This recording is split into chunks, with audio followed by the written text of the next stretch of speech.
Nakarating pa si madam. Ay, hindi. Ay, sayang nga lang, hindi siya makakadating. Nagpadala lang siya ng sasakyan. Ayan, ito yung laman. Kasama pala yung kotse na Toyota binigay sa akin ni Madam. Napakagalante naman ni Madam Glenda. Feeling ko kasama ng ata yung van.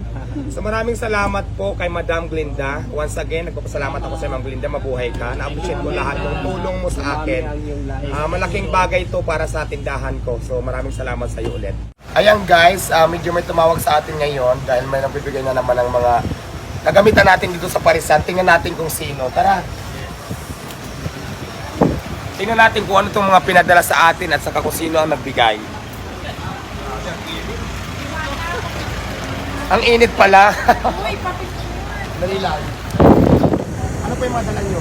Lamesa po upuan, tapos may bansa, may water jug, kasi may mga masakit. Ayan, maraming salamat. Ang nagbigay pala sa akin, nagpadala si Madam Glenda.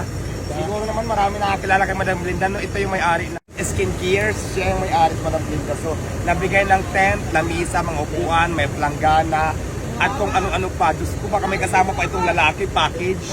Asa na yung tent? Ay, sa likod na dito. Diwata, naman pan mo, Diwata!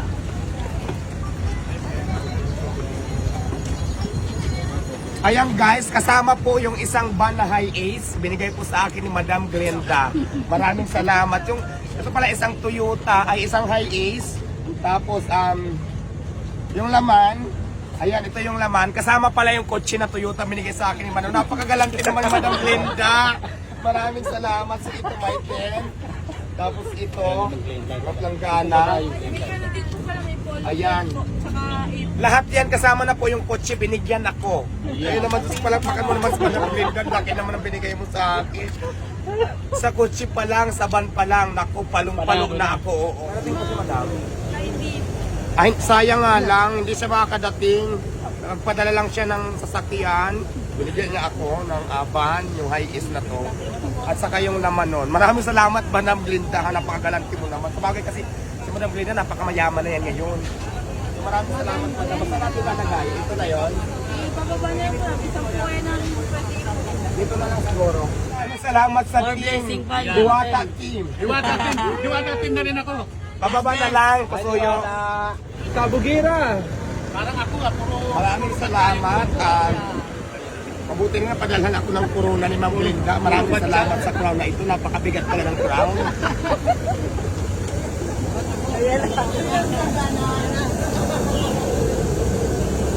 So guys, yan na po yung tent na pinadala nga po dito ni Miss Glenda at meron pa mga upuan. Syempre, meron ding mga nakabalot.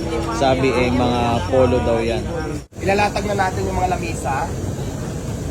Ako yung mamaya natin yung picture. Yung mamaya na. Nagawa po muna tayo ha.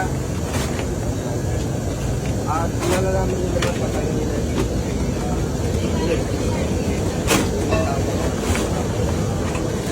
Ayan, tatlo lang yung paa.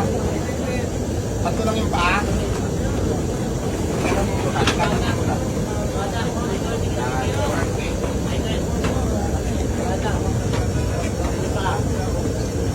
Ayan, so ito na, nayo ko na yung tent at saka siyempre yung mga lamisa sa kapuan. Sinit up ko na din siya para at least maganda siya.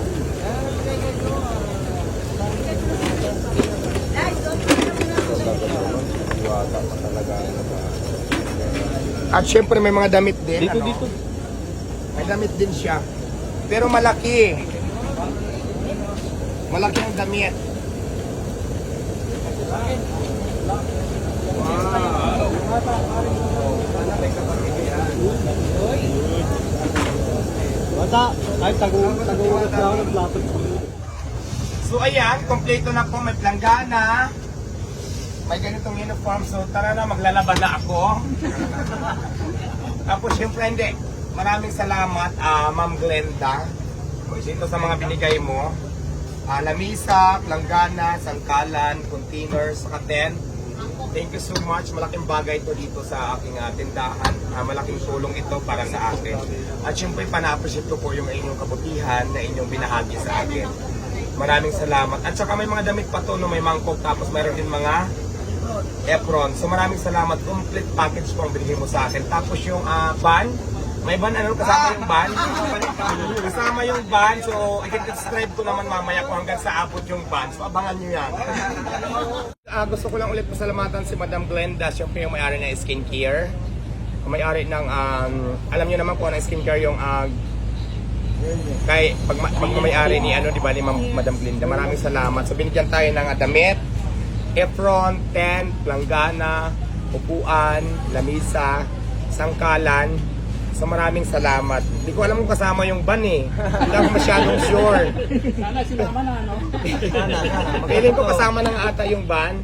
So maraming salamat po kay Madam Glenda. Once again, nagpapasalamat ako sa Madam Glenda. Mabuhay ka. Na-appreciate ko lahat ng tulong mo sa akin. Malaking bagay to para sa tindahan ko. So maraming salamat sa iyo ulit.